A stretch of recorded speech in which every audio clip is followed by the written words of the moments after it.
Здравейте, аз съм Inksmobi, с мен са Galaxy Kit и другият е Dark Glasses. Днес ще направим епизод на маратон за бягане с препятствия, на писта с препятствия. Сега ще ви покажа. Ето ги баната. Тя започва с Soulsand, преминава в нещо като бъркваш лабиринт или нещо такова. След това скок в вода течащо срещу вас. Това мисля, че ще ги затрудни и нашето най-добро творение е убийствената стена. Сега ще ви покажа как работи. Може би някои да знаят, но аз мисля да покажа, ето тя стои така и така. Отделно е под убийствената стена, съответно пълно се слава, така че който умре, който падне, трябва да се върне от начало да започне цялото състезание.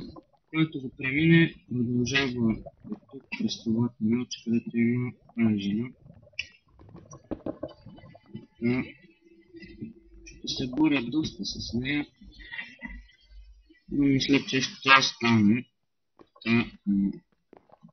И финалната пресечка е вода с оградна препятствия. Тя е ловка, трябва да се вземе тикто, за да стане по-интересно. Оставяме се на главата и започваме.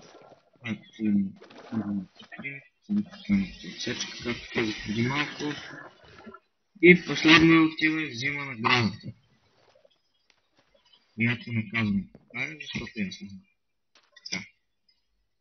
Добре. Сега оставим тиквата.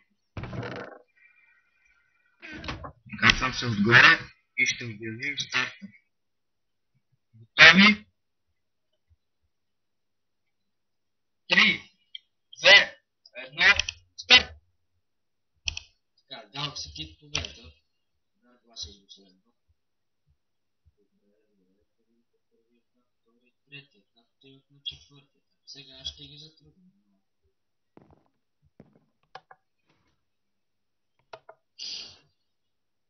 Така, Galaxy Kit може да ви премина. Да. Dark Glasses все още се бори с стената. Добре, тук го пуснах. Dark Glasses преминава. Galaxy Kit излиза. Взима тик. Какво ще направи тук? Galaxy Kit преминава през първата ограда. Преминава през втората.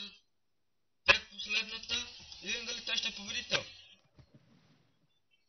И Galaxy Kit печели днешния маратон, дами и господа. Честито на победителя.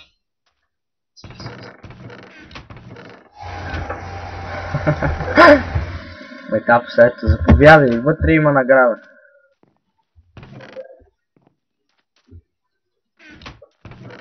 Това беше наградата. Дано това, което направихме, ви е харесало. Този епизод на мен ми хареса, може би кратък, но е добър. Ако не хареса, лайквайте и следвайте, ако ви хареса, коментирайте. Бай!